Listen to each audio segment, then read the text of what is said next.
ইরানের মুসলমানেরা, তাদের সাথে আমাদের আকীদার অনেক বেশ কম আছে, কিন্তু তারা যখন ঐক্যবদ্ধ হলো, ইরানের ওলামারা, আয়াতুল্লাহরা যখন ঐক্যবদ্ধ হলেন, তখন আমেরিকার মতো বিরাট পরাশক্তিকে তারা প্রধানত করে ইসলামী রাষ্ট্র, তাদের ভাষায় তারা ইসলামী রাষ্ট্র প্রতিষ্ঠা করতে সক্ষম হয়েছে এবং আমেরিকাকে প্রধানত করেছে।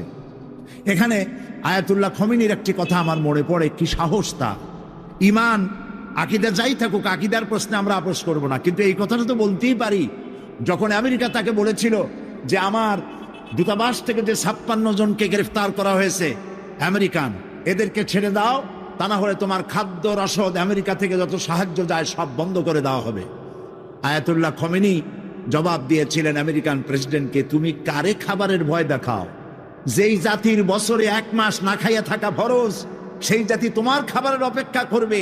তোমার মতো কাফেরদের খাবারের কোনো পরোয়া আমরা করি না। মুসলমানেরা যখন ঐক্যবদ্ধ হয়েছিলেন, আল্লাহ তাদেরকে বিজয় দান করেছিলেন সেখানে। ঠিক এমনি করে পাকিস্তানে যখন সর্বশ্রেণীর ওলামায়ে কেরাম মুত্তাহিদায়ে আমল, মজলিস মুত্তাহিদায়ে আমল এ নাম করে যখন একটি সংগঠন কায়েম করলো, সমস্ত ফিরকার মক্তবায়ে খেয়ালে সমস্ত আলেমরা যখন ঐক্যবদ্ধ হলো, পৃথিবীকে অবাক করে দিয়ে ইসলামী শক্তি সেখানে বিজয় লাভ করলো। ঠিক অনুরূপভাবে বাংলাদেশ বিগত সরকার এইখানে অত্যাচার করেছে আলেমদের উপরে, এবং সবচাইতে বেশি দুশ্মনী করেছে তারা আলেমদের সাথে। আলেমরা ছিল তাদের জীবনের দুশ্মন। যে কবি তার কবিতার মধ্যে লিখেছে, ফজরের নামাজ যখন, ফজরের আজান যখন শুনি, মনে হয় যেন বেশ্যা তার খরিদ্দার ডাকতেছে। নাউজুবিল্লাহ। এই যে কবি, যে মুশরিক, নাস্তিক, মুরতাদ কবি যখন এই কবিতা পড়লো, লিখলো, তদানীন্তন প্রধানমন্ত্রী তাকে ডেকে নিয়ে জাতীয় প্রধান কবি হিসাবে তাকে পুরস্কৃত করলো। আর যে লোকটি হাদিস পড়ালো, 50 বছর ধরে হাদিসের ছাত্র বানালো দেশ জুড়ে, সেই শাইখুল হাদিসকে গ্রেফতার করে চোর আর ডাকাতদের মধ্যে রেখে দিল। বিনা কারণে 252টি মাদ্রাসা তারা বন্ধ করে দিল। এগুলি কি বানায় বললাম? এই মঞ্চে বসে আমি বলেছিলাম তাদের আমলে, নিশ্চয়ই আপনাদের মনে থাকার কথা, গারাঙ্গিয়া মাদ্রাসারে ভুয়া মাদ্রাসা বানাইছিল তারা। আমি বলেছিলাম গারাঙ্গিয়া মাদ্রাসা যদি ভুয়া হয়, তাহলে তুমি সরকার, তুমিও ভুয়া সরকার। 252টি মাদ্রাসা বন্ধ করে দিল। এবং 1 জানুয়ারি তাদের বিদায়ের বছর, 1 জানুয়ারি থেকে নিয়ে 30 জুন পর্যন্ত পাবলিক সিকিউরিটি অ্যাক্ট, জননিরাপত্তা আইনে মাদ্রাসার ছাত্র এবং শিক্ষক আর আলেম ওলামাদের 26,000 আলেমদেরকে গ্রেফতার করে কারারুদ্ধ করে তাদের উপরে নির্যাতন করেছিল। আলেম হলো তাদের দুশ্মন, আলেমদের নাম সহ্য করতে পারে না। আর নাস্তিক, মুরতাদ যারা, বুদ্ধিজীবী নামের মুরতাদ যারা, এরা তাদের কলিজার টুকরা মাথার উপর উঠায় রাখে। আর আলেম সহ্য হয় না, মাদ্রাসা সহ্য হয় না। সমস্ত কওমি মাদ্রাসাগুলি হরকতুল জিহাদ বানাবার, বোমা বানাবার আড্ডাখানা বলে তারা বলেছিল, প্রচার করেছিল। বাইতুল মোকাররমের মসজিদের ভিতরে ঢুকে মুসল্লিদেরকে পিটাইয়া মসজিদে মুসল্লিদের রক্ত দিয়ে লাল করে দিয়েছিল মসজিদকে। এগুলি বানানো কথা? এই সব অত্যাচারে অত্যাচারিত হলো দেশের জনতা, বিশেষ করে আলেম ওলামা। আমাদের মাথায় যে টুপি, এই টুপিটা কার? ফুরফুরা পীর সাহেবের টুপি? সরসিনার টুপি? জামাত ইসলামের টুপি? কার টুপি? নবী করিম সাল্লাল্লাহু আলাইহি সাল্লামের দেওয়া উপহার মুসলমান পুরুষদের জন্য টুপি। সেই টুপিকে কুত্তার মাথায় পরিয়ে পোস্টার ছেপে শহরে বন্দরে সর্বত্র তারা ছড়িয়েছিল। সেই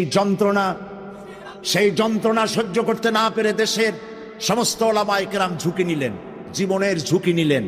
চাকরি চলে যায় যাক, ইমান যেতে দেব না। ঐক্যবদ্ধ হয়ে গেল সারা বাংলাদেশের আলেম ওলামা, পীর বুজুর্গ, এবং ঐক্যবদ্ধ হয়ে তারা আন্দোলন শুরু করলো। আল্লাহ তাআলা ওলামাদের ঐক্যের কারণে 4 দলীয় জোটের বিশাল অভূতপূর্ব বিজয় দান করে দিলেন। আজকে এই বিজয়কে ধরে নিয়ে আমাদেরকে ঐক্যবদ্ধ হতে হবে। ঐক্যবদ্ধ হওয়ার কথা এখানে অনেক এসেছে, কিন্তু কিভাবে ঐক্যবদ্ধ হব সেই কথা আমাদের অনেকের কাছে জানা নাই কিভাবে ঐক্যবদ্ধ হবে।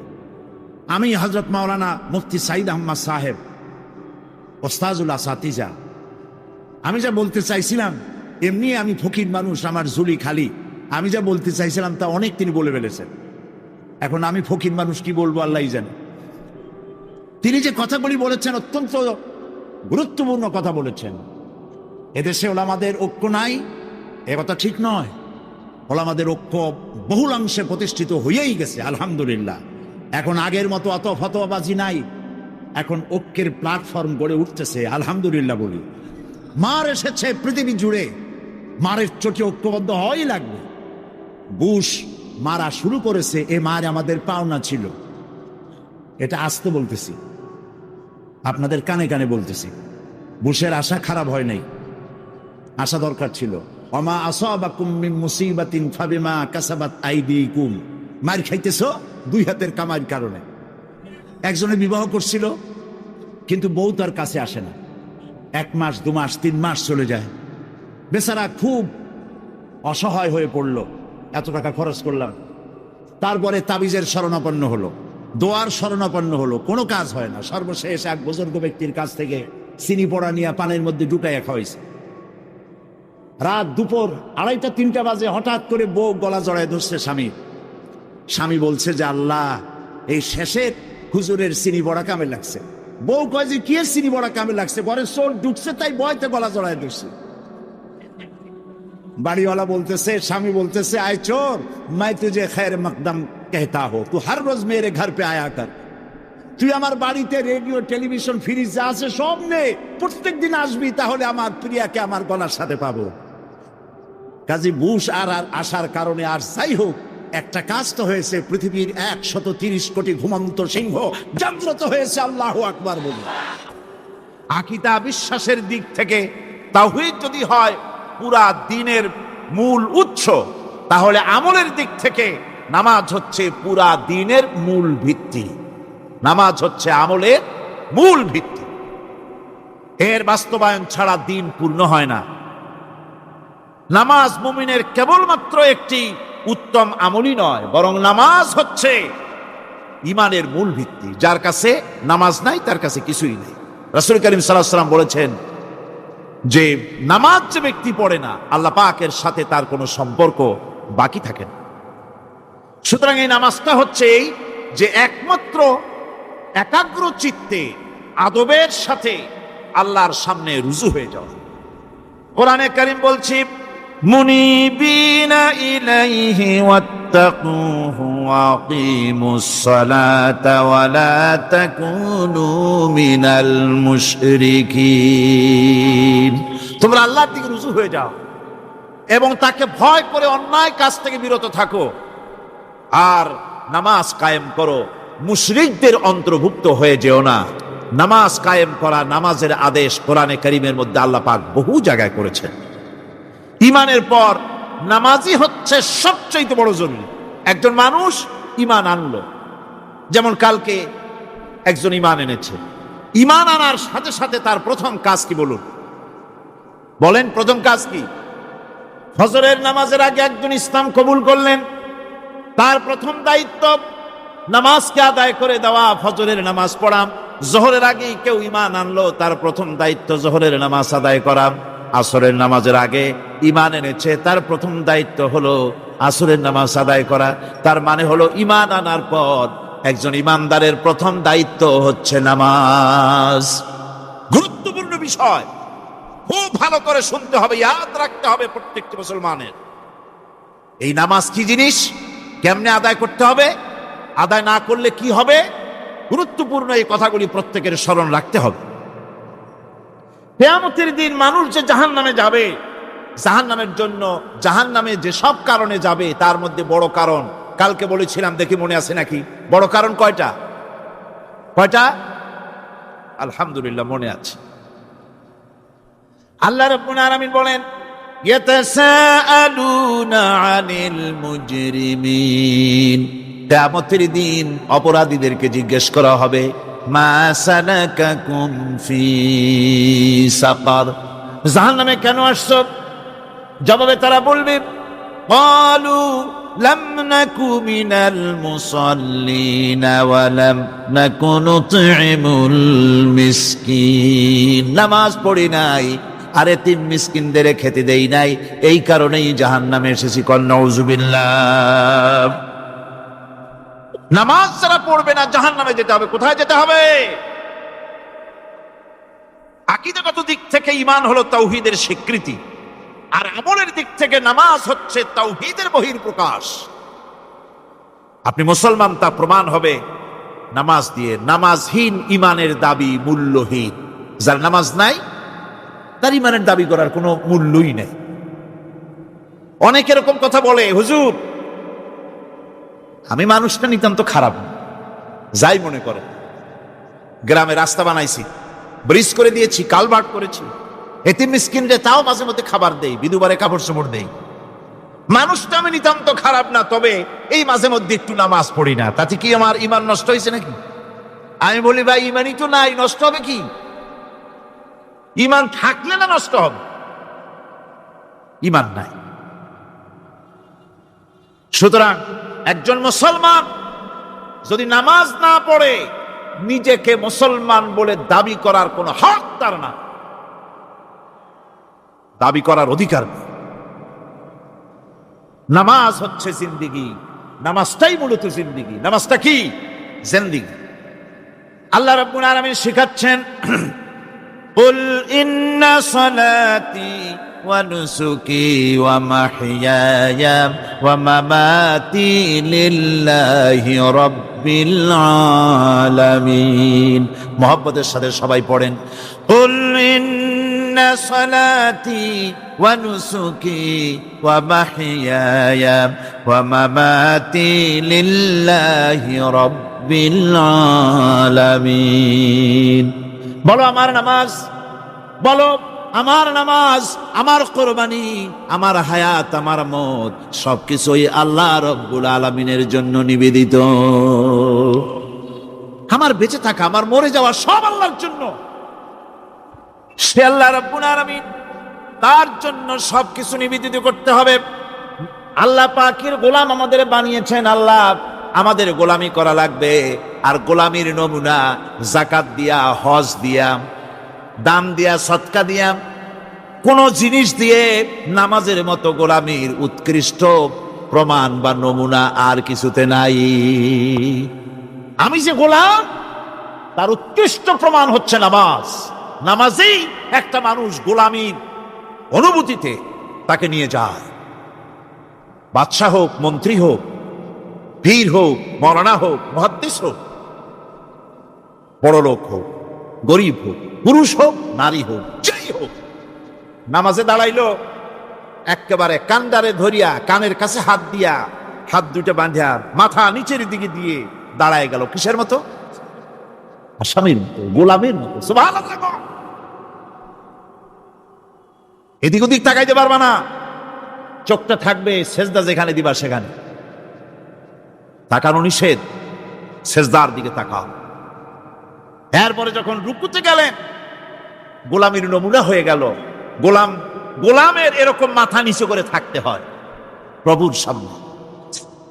গেলেন রাজা, বাদশাহ, বড় লোক, সব অহংকার চূর্ণ হয়ে গেল।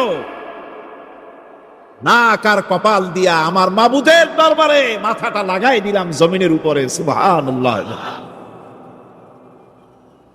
আমি আমার ভাষায় বলি, আমি আমার ভাষায় কথাটা এভাবে বলি, এই জমিনটা যদি কাগজ হয় আর আমার নাকটার কপালটা যদি কলম হয়, তাহলে আমি যে গোলাম দৈনিক 5 বার আমার নাক আর কপাল দিয়া জমিন নামক কাগজের উপরে, দাস খতের উপরে দৈনিক 5 বার নাক আর কপাল দিয়া সই করে দেই, আল্লাহ আমি তোমার গোলাম আর কারো গোলাম নই, আমি একমাত্র তোমার গোলাম। ঘুমের থেকে উঠে সেজদা দিয়ে বলি, দুপুরের সময় কাজ ফেলাইয়া আর একবার বলি, বিকেল আসার আগে আসরে আর একবার বলি, দিন যখন শেষ হয় আর একবার বলি, রাতে যখন শুতে যাই আর একবার সেজদা দিয়া ঘোষণা করি, মাবুদ আমি তোমার গোলাম। সুবহানাল্লাহ। নামাজ হচ্ছে ইসলামের গণ্ডির মধ্যে প্রবেশের প্রমাণ। কোরআনে কারীম বলছে ফাইন তাবু ওয়া আকামুস সালাতা ওয়া আতাউস যাকাতা ফাইখওয়ানুকুম ফিদ্দীন। সূরা তওবা এসেছে, তারা যদি তওবা করে আর নামাজ কায়েম করে, যাকাত যদি আদায় করে, তাহলে এখন তোমাদের সে দ্বীনি ভাই, এখন ভাই হয়ে গেল। একটু আগে ছিল কাফের মুশরিক, এখন তোমার দ্বীনি ভাই। দ্বীনের গণ্ডির মধ্যে প্রবেশ করা, কলেমা পড়ার সাথে সাথেই নামাজ। নামাজ হচ্ছে দ্বীনের প্রধান গেট, দ্বীনের প্রধান তোরণ। দ্বীনের মধ্যে প্রবেশ করার জন্য এই গেট দিয়ে প্রবেশ করতে হবে। সুতরাং এই নামাজের এতই গুরুত্ব দেওয়া হয়েছে। ইসলাম যদি ক্ষমতায় আসে, আল্লাহ যেন এনে দেন, জোরে কোন আমিন। ইসলাম যদি ক্ষমতায় এসে যায়, রব্বুল আলামিন তাফসীরে মাহফিল কোরআন সামনে নিয়ে আশা করে তোমার দরবারে দোয়া করি, এই বিশাল জনসমুদ্রের দোয়া কবুল করো মাবুদ গো, এই বাংলাদেশকে ইসলামের দেশ বানাইয়া দাও। দেশটা যদি ইসলামের হয়ে যায়, আইন যদি আল্লাহর হয়, শাসন যদি সৎ লোকেরা করে, রব্বুল আলামিন কোরআন শরীফে বলেন, তাহলে তারা 4টা কাজ করবে। আল্লাযীনা ইম্মাক্কান্নাহুম ফিল আরদ আকামুস সালাতা ওয়া আতাউজ যাকাত ওয়া আমারু বিল মা'রুফি ওয়া নাহাউ আনিল মুনকার। মুমিনেরা ক্ষমতায় এসে প্রথম যে কাজটা করবে, প্রথমে ক্ষমতা এসেই নামাজ বাধ্যতামূলক করবে। প্রথম কি? ওয়াজ নসিহতে অনুরোধ করা হবে না, বাবাজিরা আল্লাহর রাস্তায় নামাজটা পড়েন না। রেডিও এবং টেলিভিশনের মাধ্যমে রাষ্ট্রপ্রধান অর্ডার করে দিবেন, যারা আকেল বালিগ সকলের জন্য নামাজ বাধ্যতামূলক, নামাজ পড়তেই হবে, এটা অর্ডার। বেলা যখন 1টা বেজে যাবে, বেলা যখন 1টা বাজবে, সমস্ত মসজিদে আজান শুরু হয়ে যাবে। আজানের সাথে সাথে অফিস, আদালত, কল কারখানা, ক্ষেত খামার, শিক্ষাঙ্গন সব ডেডলক হয়ে যাবে। আধা ঘন্টার জন্য বন্ধ হয়ে যাবে। যারা মুসলমান অফিসে, কলেজে, ইউনিভার্সিটিতে, সর্বত্র তারা নামাজের জন্য প্রস্তুতি নেবেন।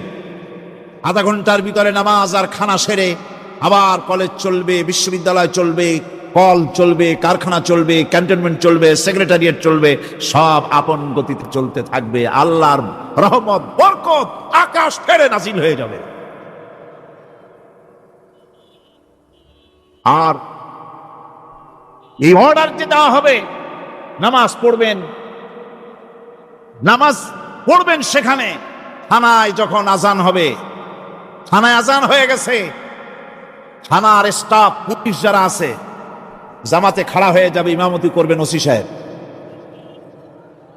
এসপির অফিসে এসপি সাহেব ইমামতি করবেন, ডিসি সাহেব তার অফিসে ইমামতি করবেন, মন্ত্রী সেক্রেটারিয়েট ইমামতি করবেন, প্রেসিডেন্ট বঙ্গভবনে ইমামতি করবেন, বিশ্ববিদ্যালয়ের ভাইস চ্যান্সেলরের ইমামতিতে সে জায়গার মুসলমান ছাত্র ছাত্রী, শিক্ষক শিক্ষয়িত্রী এক জামাতে নামাজ আদায় করবে। এই যদি হয় চিত্র দেশের, অপরাধ থাকবে। থানায় ওসি সাহেব নিজেই যদি জামাতের ইমামতি করেন, এইভাবে নামাজ আদায় করেন পুলিশদের নিয়ে জামাতে, ঘুষ আর খাবে তারা? এসপি সাহেবের অফিসে, ডিসি সাহেবের অফিসে মন্ত্রীরা যদি এভাবে নামাজ কায়েম করে, তাহলে কি অন্যায় অপরাধ কিছু থাকবে সমাজে? থাকবে। সুতরাং নামাজ বাধ্যতামূলক করে দেওয়া হবে। নামাজ বাধ্যতামূলক, সকলকে নামাজ পড়তে হবে। নামাজ হচ্ছে অপকর্মের প্রতিবন্ধক। নামাজ পড়লে অন্যায় কাজ থেকে বাঁচার পর, অন্যায় থেকে বাঁচাই কিসে? আল্লাহ রাব্বুল আলামিন বলেন, উতলু মা উহিয়া ইলাইকা মিনাল কিতাবি ওয়া কিমিস সালাম ইন্নাস সালাতা তানহা আনিল ফাহশাই ওয়াল মুনকার। হে নবী, এই কিতাব তেলাওয়াত করো যা তোমার প্রতি অবতীর্ণ করা হয়েছে, এই কিতাব তেলাওয়াত করো আর নামাজকে প্রতিষ্ঠা করো। নিঃসন্দেহে নামাজ মানুষকে পাপাচার থেকে বাঁচায়া দেয়। অশ্লীলতা পাপাচার থেকে মানুষকে বাঁচায় কে? জোরে চিল্লায় এখন কে? এই নামাজ মানুষকে অন্যায় কাজ থেকে বাঁচায় দেয়। নামাজ যে মানুষকে অন্যায় কাজ থেকে বাঁচায়, কেমনে বাঁচায়? আমরা যে নামাজ পড়ি, এই নামাজে তো আমাদেরকে অন্যায় কাজ থেকে বাঁচাইতে পারে না। নামাজি বহুত মানুষ আছে অন্যায় করে, করে কিনা কন? না করে না? করে। নামাজি অথচ অন্যায় করে। আর আল্লাহ বলছেন নামাজিকে, নামাজ তাকে অশ্লীলতা থেকে ফিরায়। তাহলে কথা কারটা ঠিক? আল্লাহটা। জোরে বলেন কারটা ঠিক? অবশ্যই আমার আল্লাহর কথা হক।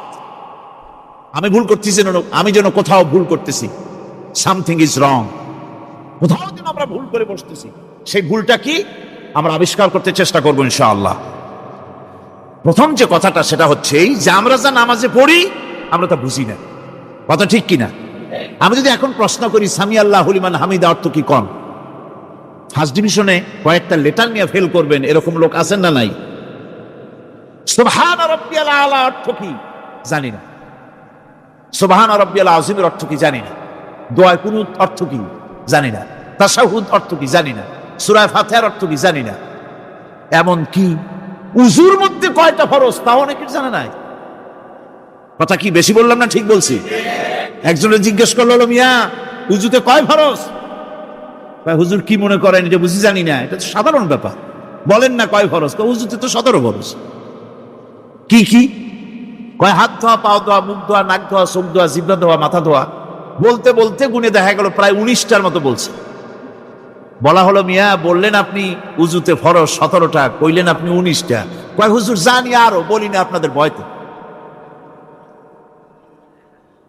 উযু জানে না, নামাজ জানে না, তাকে এই নামাজ কেমনে ফিরাবে অন্যায় কাজ থেকে? কথা বুঝতে পেরেছেন? নামাজে আল্লাহু আকবার বললাম, এরপরে সানা পড়লাম, তারপরে সূরা ফাতিহা পড়লাম। সূরা ফাতিহার ভিতরে যে সমস্ত কথাগুলি বললাম সেই কথাগুলি বুঝি না, কি বলেছি তাও জানি না। এরপরে সুবহান রাব্বিয়াল আলা বলেছি, সুবহান রাব্বিয়াল আযীম বলেছি, সামি আল্লাহু লিমান হামিদা বলেছি, অর্থ কি জানি না। আল্লাহ তা শুনতে পান, যে ব্যক্তি আল্লাহর প্রশংসা করেন তিনি তা শুনতে পান। নামাজের মধ্যে আইডিয়া দেওয়া হচ্ছে, তুমি যে আল্লাহর জন্য নামাজ পড়তেছো, প্রশংসা করতেছো, এটা এমন নয় যে আল্লাহ পাক দেখছেন না বা শুনতেছেন না। তুমি যা বলতেছো, প্রশংসা করতেছো, আল্লাহ পাক তা শুনতে পাচ্ছেন। সামি আল্লাহু লিমান হামিদা, সুবহান রাব্বিয়াল আলা। আমি মহান সর্বশ্রেষ্ঠ আল্লাহ রাব্বুল আলামিনের পবিত্রতা ঘোষণা করছি, আমি তার প্রশংসা করছি। সূরা ফাতিহার কি আমরা বলি আপনারা ব্যাখ্যা দেখে বুঝে নিয়েন, সেগুলি আমি এখানে বলে বাকি কথা সব শেষ করতে পারবো না।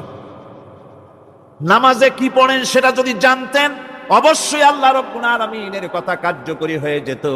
ইন্নাস সালাতা তানহা আনিল ফাহশাই ওয়াল মুনকার।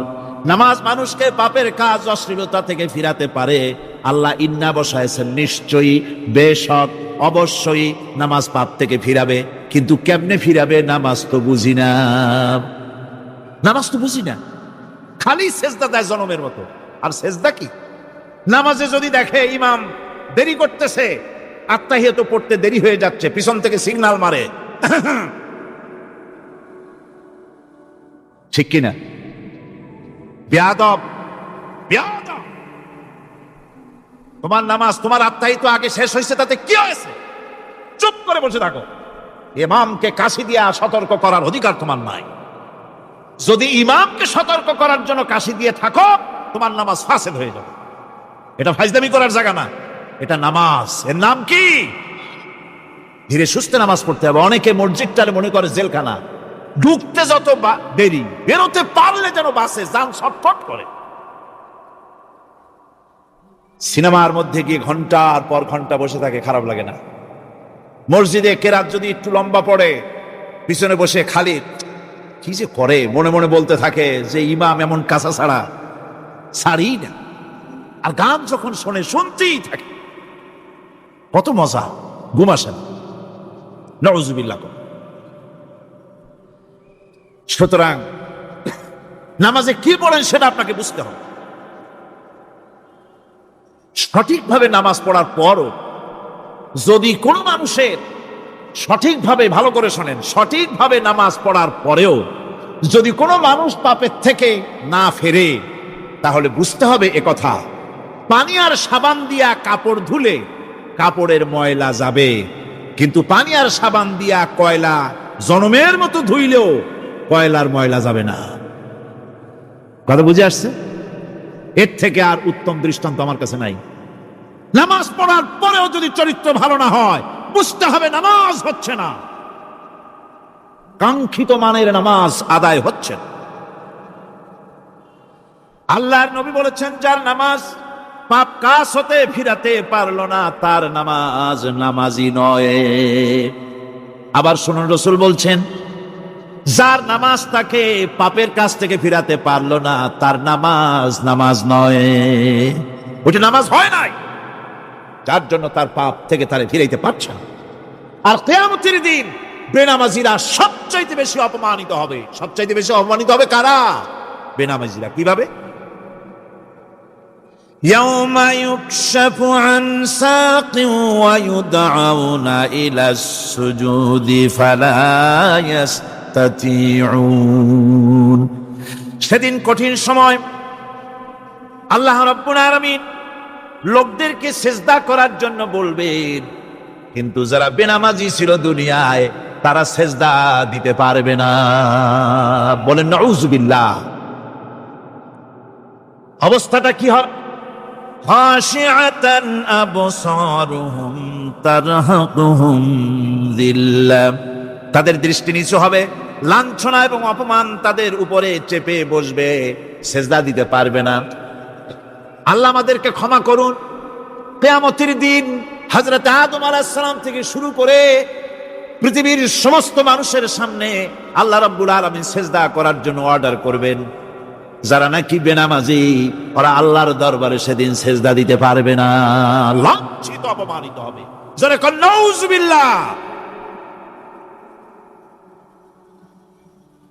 নামাজ, মুমিনের নামাজ একরকম, মুনাফিকের নামাজ হলো আর এক রকম। মুনাফিকরাও নামাজ পড়ে, পড়ে কিনা কন? মুনাফিকেরাও নামাজ পড়ে। মুনাফিকেরা যখন নামাজ পড়তে যায়, আল্লাহ রাব্বুল আলামিন বলতেছেন, ওয়াইদা কামু ইলাস সালাতি কামু কুসালা। মুনাফিকেরা যখন নামাজ পড়তে দাঁড়ায়, নামাজে আসে ঠিক তারা, কিন্তু নামাজের জন্য দাঁড়ায় খুব শৈথিল্য ভারে, শৈথিল্য ভাবে দাঁড়ায়, কাহিলি, সুস্তি, এ জায়গা চুলকায়, পায়জামা ধরে টান দেয়, টুপিটা ঘুরে আয়, এদিক ওদিক তাকায়। মুনাফিকের নামাজ দেখলেই ঠিক পাওয়া যায় যে বেটা মুনাফিক। এইভাবে সে দাঁড়ায়। তার নামাজটা কি জন্য? يراءون الناس ولا يذكرون الله إلا قليلا। তাদের নামাজ হচ্ছে মানুষকে দেখাবার নামাজ। নাউযুবিল্লাহ। এখন দেখবেন এই মৌসুম আসছে, নামাজের মৌসুম, বেনামাজিদের নামাজের মৌসুম। জনসভা হচ্ছে, নির্বাচন আসতেছে, নামাজে রক্ত হয়ে গেছে, তাড়াতাড়ি আজান হয়ে গেল, টুপি না থাকলে রুমাল একটা মাথায় দিল, উজু আছে কি না আছে, আল্লাহু আকবার, যা আছে কপালে হয়ে যাক। মানুষকে দেখাবার জন্য এরা নামাজ পড়ে। এরা আল্লাহর শরণার্থে নামাজ খুব কম লোকই করে। এরা হচ্ছে মুনাফিক। দুনিয়া এবং আখিরাতে কল্যাণের জন্য একমাত্র মাধ্যম হচ্ছে নামাজ। দুনিয়া যদি কল্যাণ চাই, আখিরাতেও যদি কল্যাণ চাই, তাহলে এর জন্য কি করতে হবে? কি করতে হবে? আমার কথা নয়, আল্লাহ রাব্বুল আলামিনের কথা শুনুন। রব্বুল আলামিন বলেন, قد أفلح المؤمنون الذين هم في صلاتهم خاشعون والذين هم للزكاة فاعلون والذين هم لفروجهم حافظون। নিশ্চিতভাবে সেই সব মুমিন কল্যাণ লাভ করবে, নিশ্চিতভাবে। তারা হচ্ছে ওই সব লোক যারা নিজেদের নামাজ ভীতি মিশ্রিত বিনয় ভাবে, ভীতি মিশ্রিত অবস্থায় বিনয়ের সাথে যারা নামাজ আদায় করে, যারা বেহুদা কাজ থেকে বিরত থাকে, যারা জাকাতের পন্থায় কর্মতৎপর হয়, আর যারা নিজের লজ্জাস্থানকে হেফাজত করে। এরপরে আল্লাহ পাক বলেন ওয়াল্লাযীনা হুম লিআমানাতিহিম ওয়া আহদিহিম রাউন ওয়াল্লাযীনা আলা সালাওয়াতিহিম ইউহাফিজুন ওয়াল্লাযীনা আলা সালাতিহিম হাফিজুন। আর যারা তাদের আমানতকে পূর্ণ করে, আমানত এবং তাদের ওয়াদা চুক্তি পূর্ণ করে, এবং যারা নিজেদের নামাজ সমূহকে পূর্ণভাবে হক আদায় করে নামাজ পড়ে, নামাজের যারা হেফাজত করে, এরা কারা? এরা হচ্ছে উলাইকা হুমুল ওয়ারিসুন আল্লাযীনা ইয়ারিসুনাল ফিরদাউসা হুম ফিহা খালিদুন। এরা হচ্ছে সেই সব লোক, এরা উত্তরাধিকার হচ্ছে জান্নাতের উত্তরাধিকার, জান্নাতুল ফিরদাউসে আল্লাহ রাব্বুল আলামিন এই গুণ বিশিষ্ট লোকদের জন্য জায়গা করে দিবেন। জোরে কোন সুবহানাল্লাহ। নামাজকে পড়তে বলা হয়নি, কোরআন শরীফে বলা হয়েছে নামাজ কায়েম করো। কি বলা হয়েছে কন্ত দেখি? নামাজ কায়েম করো, নামাজ পড়ো। এই কথা কিন্তু কোরআন শরীফে কোনো জায়গায় আছে নাকি? এখন কায়েম করা কারে বলে? একটা গুরুত্বপূর্ণ আরেকটি বিষয়, নামাজ কায়েম করতে বলা হয়েছে। কায়েম কি? কায়েমটা হচ্ছে দৃষ্টান্ত স্বরূপ বলা যায় যে জিনিসটা সমাজে প্রতিষ্ঠিত আছে ওইটারে বলে কায়েম হওয়া, আর যেটা প্রতিষ্ঠিত নাই ওটা কায়েম নাই। কায়েম মানেই হলো প্রতিষ্ঠিত থাকা। যেমন আমাদের দেশে, আমাদের সমাজে নারী পুরুষ শিশু বৃদ্ধ সকলেই কাপড় পরা, শাড়ি পরা, লুঙ্গি পরা, এই কাপড় পরাটা কায়েম আছে, প্রতিষ্ঠিত আছে না নাই? যার কারণে কাপড় পরা সমাজে কায়েম আছে বলে উলঙ্গ মানুষ সমাজে খুঁজে পাওয়া যায় না, পাগল ছাড়া, ঠিক কিনা? একটা বাচ্চাকেও যদি উলঙ্গ হতে বলেন এখানে, 5 বছর 6 বছরের একটা বাচ্চাকেও, সে কিন্তু রাজি হবে না, ঠিক কিনা? যেহেতু কাপড় পরা সমাজে প্রতিষ্ঠিত আছে সেহেতু উলঙ্গ মানুষ পাওয়া যায় না, কাপড় পরাটাই এখানে প্রতিষ্ঠিত। সুতরাং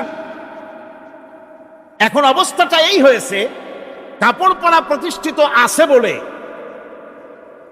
কোন উলঙ্গ মানুষ এসে যদি এই মঞ্চে দাঁড়ায় আর বলে আমাকে একটু বক্তৃতা করতে দেন, আপনারা কি করবেন? মঞ্চে তো উঠতেই দিবেন না। উলঙ্গ মানুষ যদি কোনো চাকরি নিতে যায় ইন্টারভিউতে, তাকে লাইনে দাঁড়াইতে দেবে? দেবে না। এমনকি উলঙ্গ হয়ে যদি বাড়িতে প্রবেশ করে তার বউ দূর দূর করে তাড়ায় দেবে, ঠিক কিনা? যেহেতু সমাজের ভিতরে কাপড় প্রতিষ্ঠিত আছে সেই জন্য এই উলঙ্গ মানুষ পাওয়া যায় না। অনুরূপ ভাবে নামাজ যদি প্রতিষ্ঠিত হতো সমাজের ভিতরে, তাহলে বেনামাজি খুঁজে পাওয়া যেত না। চাকরি করতে গেলে সেখানে নামাজ মানদণ্ড হয়ে যেত, নামাজ পড়ে কিনা তা দেখে নেওয়া হতো। বেনামাজি লোক পাওয়াই যেত না যদি প্রতিষ্ঠিত থাকতো। প্রথম প্রশ্নই হতো তুমি নামাজ পড়ো কিনা। ইলেকশনে যদি একজন উলঙ্গ মানুষ এসে দাঁড়ায়, ভাইরা এবার আমার বোতল মার্কা বাক্স, উলঙ্গ মানুষ এসে ভোটে দাঁড়াইছে, আপনারা ভোট দিবেন? দিবেন। ওইটা কাপড় প্রতিষ্ঠিত আছে বলে, লুঙ্গি প্রতিষ্ঠিত সমাজে আছে বলে উলঙ্গ মানুষকে আপনি ভোট দিবেন না। নামাজ যদি প্রতিষ্ঠিত থাকতো সমাজে, বেনামাজি মানুষ যদি এসে মঞ্চে দাঁড়ায়া যতই বলতো আমি ক্ষমতায় গেলে এই করব সেই করব, নামাজ প্রতিষ্ঠিত থাকলে পরে বেনামাজিরে কেউ ভোট দিত না। নামাজ যদি প্রতিষ্ঠিত থাকতো তাহলে অফিসের অফিসার তো দূরের কথা, বেনামাজি অফিসের ঝাড়ুদারের চাকরিও তার কিসমতে জুটত না যদি নামাজ প্রতিষ্ঠিত থাকতো। এর নাম হলো নামাজ কায়েম হওয়া। নামাজ কায়েম থাকলে এই অবস্থার সৃষ্টি হতো। এই জন্য আল্লাহ পাক বলেছেন নামাজকে কায়েম করতে হবে। নামাজ হবে সব ভালো কাজের মানদণ্ড। সমস্ত ভালো কাজের মানদণ্ড কি? নামাজ। নামাজ আমাদেরকে বড় রকমের শিক্ষা দেয়। কি শিক্ষা দেয়? নামাজ আমাদের শিখায় ঐক্য আর ভ্রাতৃত্ব। ভ্রাতৃত্বের আর ঐক্যের শিক্ষা দেয়, এক নেতার আনুগত্য করা শিখায়। জামাত যত বড় হোক, ইমাম হবে কয়জন? একজন ইমাম হবে। আর এই ইমাম মানে কি? নেতা। ইমাম মানে কি? নেতা নির্বাচন শিখায় নামাজে। নেতা নির্বাচন কে শিখায়? নামাজ শিখায়। বোঝেন খুব ভালো করে। কিভাবে? মনে করুন, চট্টগ্রাম শাহী মসজিদে ইমাম প্রয়োজন। এখন সেই ইমাম নেওয়ার জন্য ইন্টারভিউ কল করা হলো, বিজ্ঞাপন দেওয়া হলো পত্রিকায়। অনেক আলেম আসলেন। ইন্টারভিউ বোর্ডে যারা বসলেন, তারা ইন্টারভিউটা কিভাবে নেবেন? যার মাথার চুল লম্বা বেশি তার ইমামতি দেওয়া হবে, যার লুঙ্গিটা পায়ের গিরার তলে তারে দেওয়া হবে, যার মোষটা মুখের মধ্যে গিয়া ঢুকছে, হাসি দিলে বুঝাই যায় না হাসে না কান্দে, তারে দিবে। দাড়িগুলা কামাইছে তারে দেবে। সিগারেট খায়, বা অবশ্য চট্টগ্রাম আর সিলেটে সিগারেটের ফতোয়া ভিন্ন রকম। বরিশালে আমি যেখানে জন্মগ্রহণ করেছি, আমার এলাকায় কোনো আলেম যদি সিগারেট খায়, মসজিদের ইমাম তো ভালো, মসজিদ ঝাড়ু দিতেও ঢুকতে দেবে না মসজিদে। এটা এই এলাকার এক রকমের কায়দা। আমি এটার ব্যাপারে কথা নাইবা বললাম। তো আপনারা খুঁজে দেখবেন সে সিনেমা দেখে নাকি, মিথ্যা কথা বলে নাকি, বউ পর্দায় থাকে নাকি। এগুলি মাইক্রোস্কোপ যন্ত্র দিয়ে ইমামের মাথা থেকে পা পর্যন্ত দেখবেন কিনা কন? আচ্ছা, এবার কত দেখি এই ইমাম সাহেব ইমামতি করবে কতজন লোকের? 500, 1000। শাহী মসজিদে ধরেন 5000 লোক হইল। 5000 লোক, 5000 লোকের ইমাম নির্বাচনের সময় পা থেকে শুরু করে মাথা পর্যন্ত দেখেন, এমনকি বউ পর্যন্ত। বৌমনি আনিয়ে দেখেন না, পর্দায় থাকে কিনা এইটা আপনারা দেখেন, ঠিক কিনা? এ খবরটা নেন। 5000 লোকের একটা ইমাম বানাতে গিয়ে মাইক্রোস্কোপ যন্ত্র দিয়ে দেখেন মোষ কেমন, দাড়ি কেমন, চুল কেমন, পাও কেমন, হাত কেমন, হাতে নখ লম্বা কিনা, দাঁতে ছাতা কিনা, বউ পর্দায় থাকে কিনা, মিথ্যা কথা কয় কিনা, এত দেখেন। আর যখন নির্বাচন আসে, তখন 2.5 থেকে 3 লক্ষ মানুষের জন্য একজন এমপি নির্বাচিত হয়। সেই ইমামকে বাছাই করার জন্য নামাজ পড়ে কিনা, জিনাকার কিনা, মদখোর কিনা, সুদখোর কিনা, ঘুষখোর কিনা, বদমাশ কিনা, বাছাই করা হয় না।